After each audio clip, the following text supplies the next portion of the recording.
The showdown with Moe Greene isn't just a meeting, it's a battlefield, and Michael Corleone plays it like a general following Sun Tzu's The Art of War. Beneath the surface of their exchange lies a masterclass in power, strategy, and calculated dominance.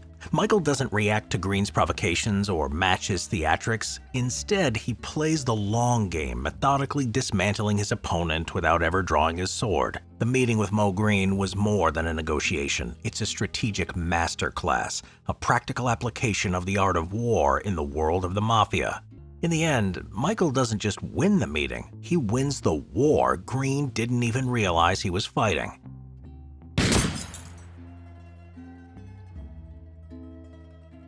Spend my life trying not to be careless. Off the bat, the biggest and most important lesson you can learn from not just this scene but the Godfather trilogy is the importance of emotional control. Being able to control yourself to the point where you can't be manipulated and triggered into losing your focus. You never see Don Vito or Michael losing their cool, especially in front of outsiders. They're not afraid of raising their voice or matching the other person's energy, yet do it in a controlled manner. Which reminds me of something profound that was said by the ancient philosopher Epictetus. Have a listen to this. Any person capable of angering you becomes your master. He can anger you only when you permit yourself to be disturbed by him. As we hinted earlier to this, it's clear Michael wanted to trigger an emotional response from Greene, making him lose his cool and start exposing his real intentions. In negotiations, emotions can be your worst enemy. If you let emotions cloud your judgment, you jeopardize your chances of success, but can also risk losing what you already have. We can literally spend hours talking just listing the reasons why this is so vital, but here's what I want you to keep in mind. When we lose our temper, we start to make irrational decisions, damage relationships, and create an adversarial atmosphere. If you lose your focus and become emotional, you are then blind and susceptible to manipulation. But to put it as plainly as possible, never allow yourself to be led solely through your emotions. Stay composed, keep a level head, and make rational decisions based on facts and interests. Now, this lesson is actually a law of power that we'll have a full video dedicated to, so be on the lookout for that. It's Law 19. Know who you're dealing with. Do not offend the wrong person. This law emphasizes the importance of understanding the power dynamics and potential consequences of disrespecting or underestimating others. It warns against provoking or insulting individuals who may have more power, influence, or resources than you, as it could result in severe backlash or retaliation. The law advises careful consideration and strategic decision-making in one's interactions to avoid unnecessary conflicts and negative outcomes. But the lesson I want you to focus on is this. Never humiliate or disrespect someone publicly. This is something that cannot be stressed enough, even if you think it's just a joke or not a big deal. To put it simply, the person you do it to will not forget it. Keep your criticism private, one-on-one, and do it in a productive way. It could be the exact same criticism, yet if you do it publicly, the sting of being criticized in front of others is quite difficult to forget.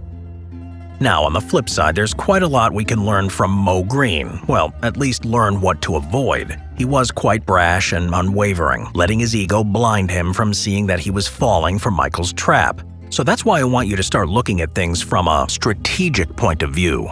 Ask yourself, why did he say that? What does he mean by that? Is he trying to force me to say X? Try to look a bit deeper than what the other side is saying. Trying to go through things from their point of view, maybe playing along, is the right move.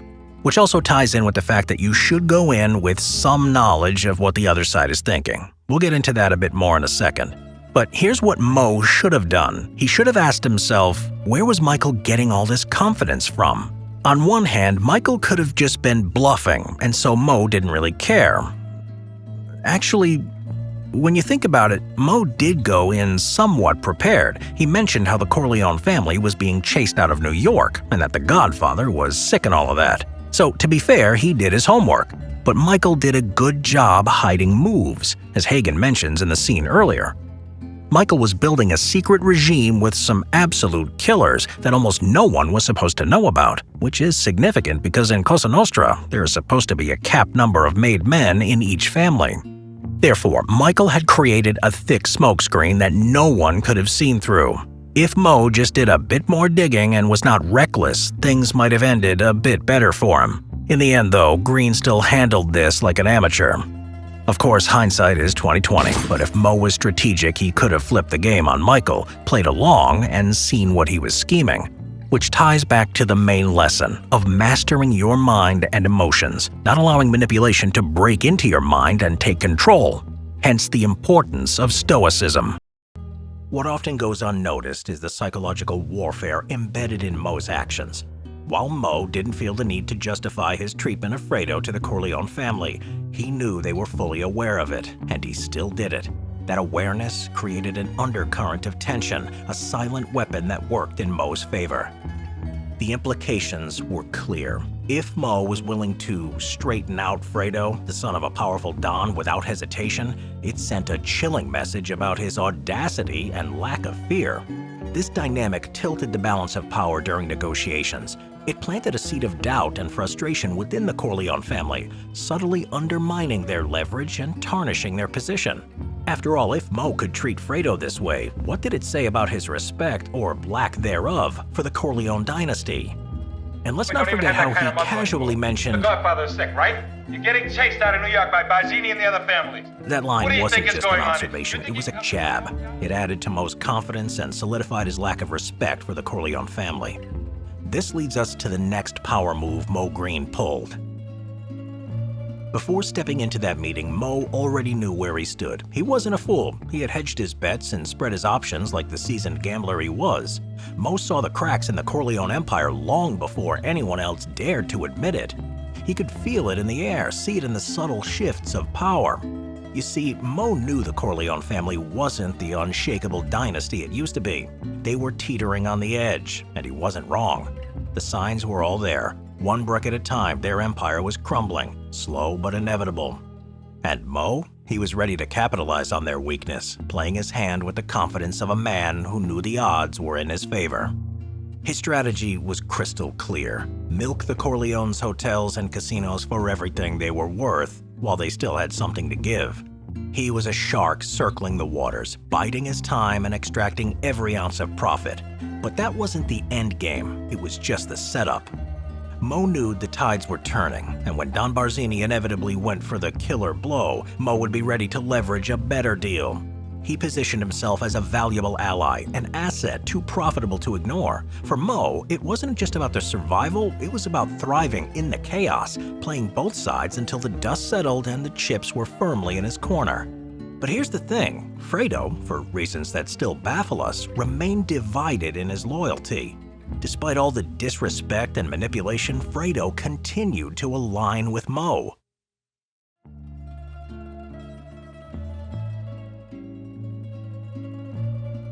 This brings us to an important point, the implications and ramifications of Fredo's actions in this meeting. We often focus on the duel between Michael and Moe, yet Fredo plays a crucial role in the negotiation, and his actions influence the fate of everyone involved. Fredo was the official link between the Corleone family and Moe Greene, and that link, it wasn't just weak, it was compromised. So how did Fredo actually side against the family? Unfortunately, Fredo's missteps weren't confined to a single moment. They were part of a pattern, a series of actions that, while subtle, consistently undermined Michael's authority. Many of these slip-ups fly under the radar, even for those paying close attention, but they began long before Moe Greene ever entered the room. It started earlier during Michael's conversation with Johnny Fontaine. Michael was working to convince Fontaine to sign a contract with the family's businesses in Vegas, a move designed to strengthen their foothold. Then Fredo chimed in with what might seem like an innocent question at first glance. Mike, are you sure about that?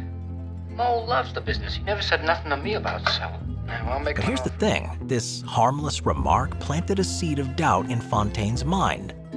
It introduced an air of uncertainty where Michael was trying to project unshakable confidence. A small moment, yes, but in the game of power, small cracks can become gaping holes. Now, fast forward to the moment Moe Greene finally walks into the room. This is where Fredo's missteps escalate from subtle to outright damaging. We've already touched on how Fredo acted like Moe's lackey, downplaying his actions and even defending him in front of Michael. But let's zoom in on this moment, where Fredo's behavior didn't just undermine Michael, it actively weakened the family's position. Moe didn't mean nothing by that. Sure, he flies off the handle once in a while, but Moe and me were good friends, right, Moe, huh? I got a business to run. Here's the interesting part. Fredo didn't necessarily make the worst move in that moment. Strange as it sounds, damage control might have been his only play to save face in such an awkward situation. Think about it. Fredo was caught between Michael, whose authority demanded absolute loyalty, and Moe Greene, the most powerful man in Vegas, and by extension his own status in the city. It was an attempt to deflect blame and smooth things over without completely throwing himself under the bus. The real mistake wasn't what Fredo did in that moment. It was allowing the situation to spiral out of control in the first place. By failing to command respect in Vegas and letting Moe treat him like a subordinate rather than the Corleone family's representative, Fredo set himself up for failure long before the meeting even began. The optics were terrible. Siding with Moe, even subtly, against Michael's authority, put Fredo in direct opposition to his brother, exacerbating an already tense situation. It may not have been malicious, but in the world of the Corleones, perception is reality, and Fredo's actions painted him as weak, divided, and disloyal. The damage didn't stop there. Now look, Fredo was in a tough position. So what should Fredo have done? Well, there's an Arabian proverb that goes, "If what you have to say is not more beautiful than silence, do not say it." Another illustrates, "Do not let your tongue cut your throat." I think you know where I'm going with this. Let's pretend we're Fredo for a moment. I know, but bear with me here. Let's say we already messed up before the meeting, exactly the way Fredo did. How else could we have salvaged the catastrophe that was about to unfold? Go ahead, what do you think? Exactly. Keep your mouth shut. All Fredo had to do was to keep quiet, especially when things started to heat up. At the very least, he could have stopped talking after seeing Moe Greene insult the Corleone family. Tensions were already high. Moe Greene had just exploded, outright refusing Michael's offer to buy out his casinos, hurling insults and accusations as if daring Michael to retaliate. Michael, as always, remained calm, composed, and calculating. The space was heavy with the weight of rivaling ambitions, every word and glance a strategic move. And then, Fredo spoke. Cheerleaders. Wait a minute, Moe. Moe, I get an idea. Tom, you're the consigliere. Now you can talk to the Don, you can explain. Just a minute now. This little action by Fredo was what really pushed things too far. Everything else could have been brushed aside, but this was a dagger in Michael's back.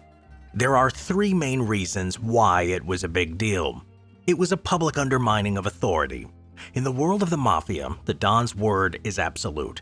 By appealing to Tom Hagen, Fredo publicly questioned Michael's decisions, suggesting that he lacked confidence in his leadership. It wasn't just a private disagreement, it was a direct challenge in front of Moe Greene, a man who was already testing Michael's power. Betrayal of family unity. For the Corleones, projecting unity is not just tradition, it's survival. Every move they make, especially in front of outsiders, must reinforce the idea that the family operates as one unbreakable unit. Fredo's actions sent the opposite message. This was like handing Moe Greene a loaded gun, the message to the outside world.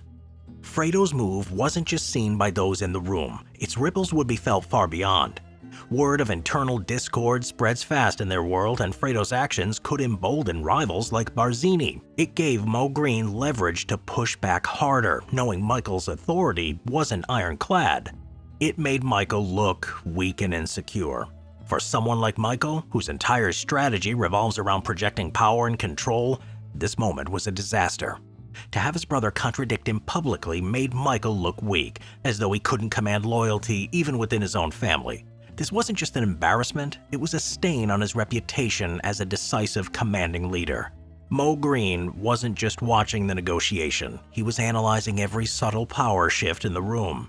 By seeing Fredo turn to Hagen, Moe likely interpreted it as a sign that Michael wasn't fully in control of his own family. This would have given Moe the confidence to dig in his heels and push back against Michael's demands. In Cosa Nostra, perception is everything. A Don who cannot command complete loyalty is a Don who is vulnerable. Fredo's actions didn't just make Michael look weak, they painted him as a leader whose own family might undermine him. This was a green light for enemies to start testing those cracks in the Corleone power structure.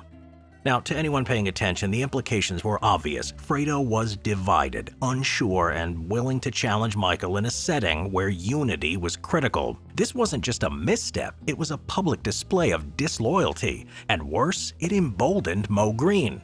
If Michael's own brother wouldn't back him, why should anyone else? What makes this moment even more interesting is Fredo's intent. He wasn't trying to betray Michael, not outright, but in his desperation to manage the situation and smooth things over, Fredo inadvertently exposed a crack in the Corleone's family armor. Some of that hidden resentment he felt towards Michael for being stepped over. And that crack was enough to set the wheels of chaos in motion. Fredo didn't just weaken Michael's authority, he put the family's reputation on the line. Fredo wasn't thinking about the family at all. His decisions in that meeting weren't about loyalty or strategy. They were driven by his own insecurities and desperate need to prove himself. Instead of focusing on what was best for the family, he let his personal grievances and misplaced loyalty to Moe cloud his judgment. Michael was playing chess, thinking 10 steps ahead for the family's survival. And Fredo, well, he was playing Uno or something, I don't know. He was just completely oblivious to the bigger picture. And so now let's look at things from Michael's perspective. Wise men profit more from fools than fools from wise men. For wise men shun the mistakes of fools, but fools do not imitate the success of the wise.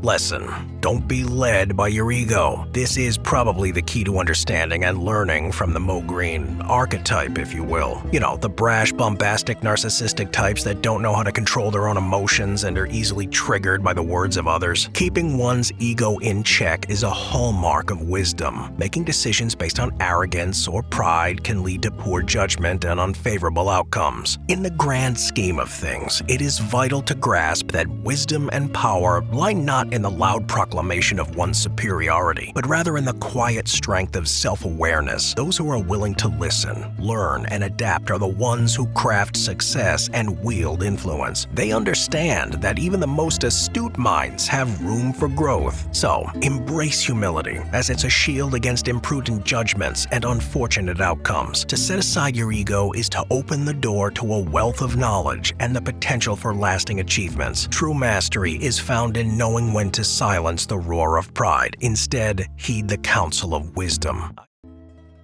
The Art of War by Sun Tzu is a timeless guide to strategy, offering principles that resonate across centuries. Sun Tzu's emphasis on deception and understanding the enemy proved essential. When you start to see the world through Sun Tzu's lens, everything changes.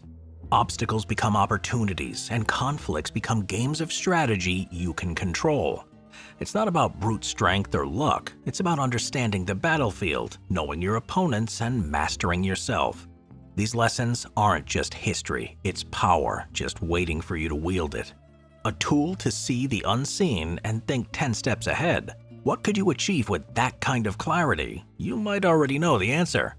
Now, imagine having a guide that takes these ancient principles and translates them into practical strategies you can use today. What if there was a way to unlock that clarity and gain the upper hand in every situation? The answers are closer than you think. For those who are ready, the roadmap exists. You just have to take the first step. Are you ready to see what's been hiding in plain sight?